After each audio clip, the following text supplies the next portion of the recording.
father was a great man. He was funny, he was kind, he was generous, thoughtful.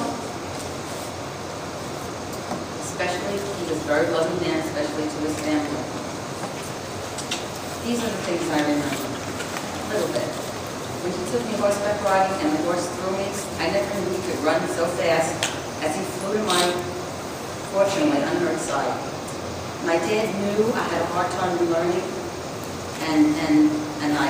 but I did love and excel at sewing, and he brought me a sewing machine. When I tried to speak at Scotty, my nephew's wedding, about remembering my sister Sandy, and I became speechless, there came my dad, standing by my side, wordlessly giving me his love and strength. And then I spoke. Unfortunately, the last decade of his life left him confused, angry, and in constant back pain, somewhat changing who he really was. So I beg of you, really I beg of you to remember, not to remember those hard years. And I plead with you to remember that he was someone to be proud of.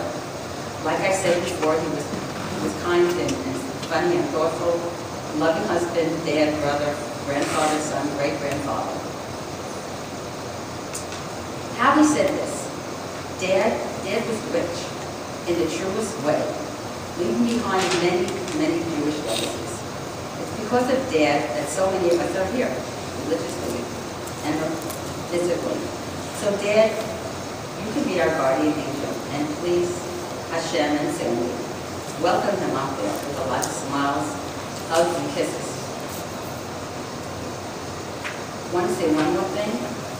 Dad loved babies, and I remember how he clapped his hands and stamped his feet in glee upon hearing how his great-grandchildren arrived. When they arrived, this is what he did.